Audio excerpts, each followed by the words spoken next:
కోట్ల విలువ చేసే భూములను అప్పనంగా అస్మాదిహిలకు అంటగట్టిన అమోయ్ కుమార్ మరింత పీకల్లోతు కష్టాలు కూరుకుపోయారు. ఇప్పటికే విచారణ జరిపిన ఈడీ తెలంగాణ డీజీపీకి నివేదిక అందించింది. ఇంతకీ ఆ నివేదికలో ఏ వివరాలున్నాయి?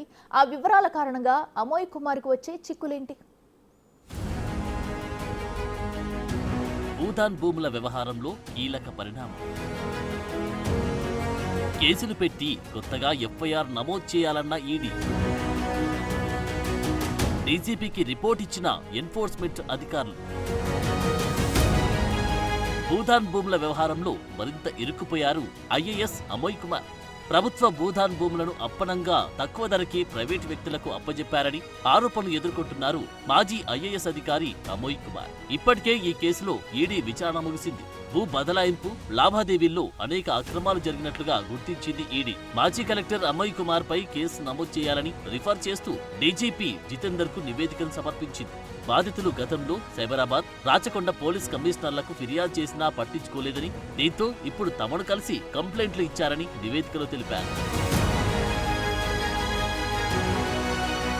అప్పట్లో మహేశ్వరం ఎంఆర్ఓగా విధులు నిర్వర్తించిన జ్యోతి, ఆర్డీఓ వెంకటాచారిపై కూడా కేసులు నమోదు చేయాలని రికమెండ్ చేసింది ఎన్ఫోర్స్మెంట్ డైరెక్టరేట్. రంగారెడ్డి జిల్లా మహేశ్వరం మండలం నాగారం గ్రామం పరిధిలోని సర్వే నెంబర్ 181లో ఉన్న 42 ఎకరాల 33 గుంటల భూములను ప్రైవేటు వ్యక్తులకు అక్రమంగా కట్టబెట్టడంలో మనీ లాండరింగ్ జరిగిందని ఆరోపణలున్నాయి. ఈ మొత్తం వ్యవహారంలో అప్పట్లో రంగారెడ్డి, మేడ్చల్ కలెక్టర్గా పనిచేసిన అమోయ్ కుమార్ పాత్ర ఉందని ఫిర్యాదులు అందడంతో ఈడీ రంగంలోకి దిగి విచారణ మొదలుపెట్టింది.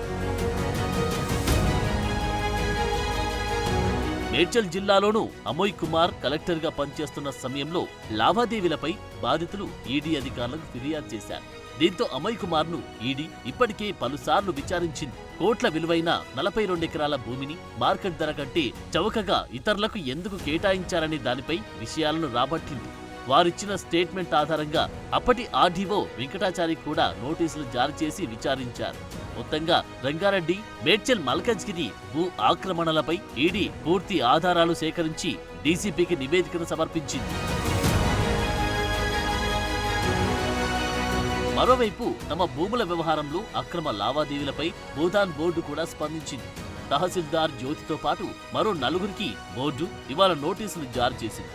డిసెంబర్ 6న విచారణకు రావాలని నోటీసుల్లో తెలిపింది. ఈ విషయంలో ఇప్పటికీ హైకోర్టులో కూడా విచారణ కొనసాగుతోంది. అయితే ఈ విచారణ అమోయ్ కుమార్ తోనే ఆగుతుందా?